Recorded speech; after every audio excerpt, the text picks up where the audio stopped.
د خوست د مساخیلو ولسوالۍ اوسیدونکي وایي چې په ټوله ولسوالۍ کې یوازې د نجونو یو ابتدایه ښوونځی لري. کله چې نجونې له د ابتدایه ښوونځي څخه فارغې شي درس ترې پاتې کیږي. دوی له چارواکو غواړي چې د هلکانو ترڅنګ د نجونو لپاره هم ځانګړي ښوونځي جوړ کړي.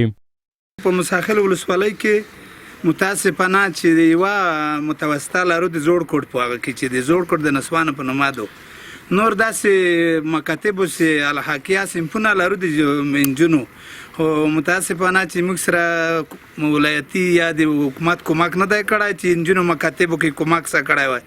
موږ نه تعمیر لرو د دې لپاره، نه داسې ځای لرو چې ستر جنکۍ به درس کوي او کومې وړې چې دي هغه کومې هغه څانګې دي پاکې درس ویلی شي چې موږ ته جوړ شي. موږ یتمن ول د جونو په برخه کې چې موږ کوم مکتبونه وي شخصي دي جونو په نوم نه دي نمر شوي هلکان جونه بیا یو په یوازې مکتب دا موږ دي پوره لږ هغه لري که نه خلک پارک لري. نور الحمدلله په مساخیل ولسوالۍ کې امن دی.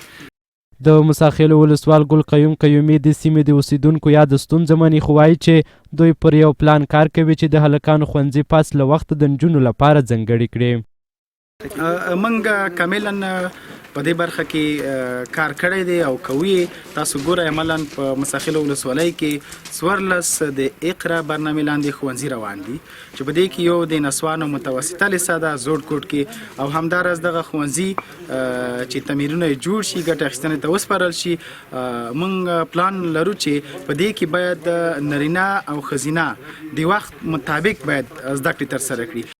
د مساخیلو ولسوالۍ اوسیدونکي داسې وخت د نجونو د ښوونځیو د جوړېدو غوښتنې کوي چې په یاده ولسوالۍ کې د اقرا برنامې په چوکاټ کې د 14 ښوونځیو د ودانۍ او چردیوالۍ چارې روانې دي، او د چارواکو په وینا چې 8 ښوونځي به د نوي کال لپاره جوړ او ګټه اخیستنې ته وړاندې شي.